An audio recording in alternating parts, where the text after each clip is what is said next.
5 step follow કરી બનાવો high protein લો fat paneer.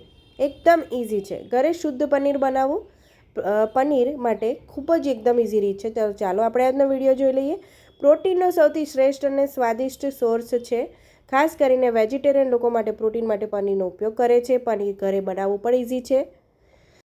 આજે તમને ઘરે હાઈ પ્રોટીન અને લો ફેટ પનીર કેવી રીતે બનાવવું તે જણાવી દઈએ. આ સરળ સ્ટેપ્સ ફોલો કરીને તમે ઘરે સારું પનીર બનાવી શકો છો.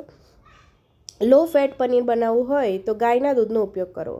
તેમાં ફેટ ઓછું હોય છે અને દૂધમાં પાણી ઉમેરવું નહીં. પાણી વિનાનું દૂધ હશે તો પનીર સારું બનશે.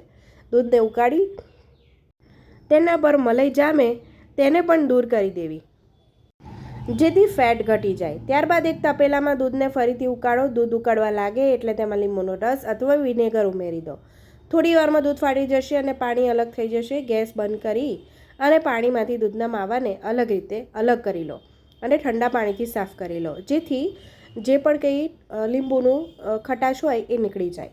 એક પાતળું કોટનનું કપડું લઈ તેમાં પનીર કાઢી લેવું અથવા પનીર માટેના મોલ્ડમાં પનીર કાઢી લેવું, જેથી તમામ પાણી જે પણ તેમાંથી પાણી હશે એ નીકળી જશે. ત્યારબાદ તેના પર વજન મૂકી દેવું. પનીર સેટ થઈ જાય એટલે એટલી વાર વજન રાખવાનું છે. વધારે કલાકો સુધી વજન નહીં રાખવું.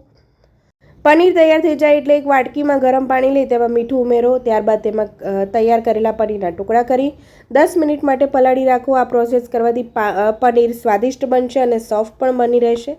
પનીરના માપની વાત કરીએ તો 2 લીટર દૂધમાંથી તમે 250 ગ્રામથી પણ વધુ પનીર તૈયાર કરી શકો છો.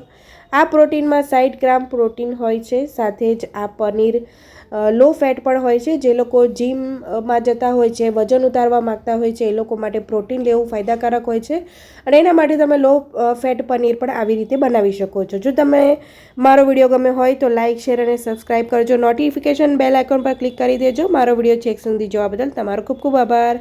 આવજો.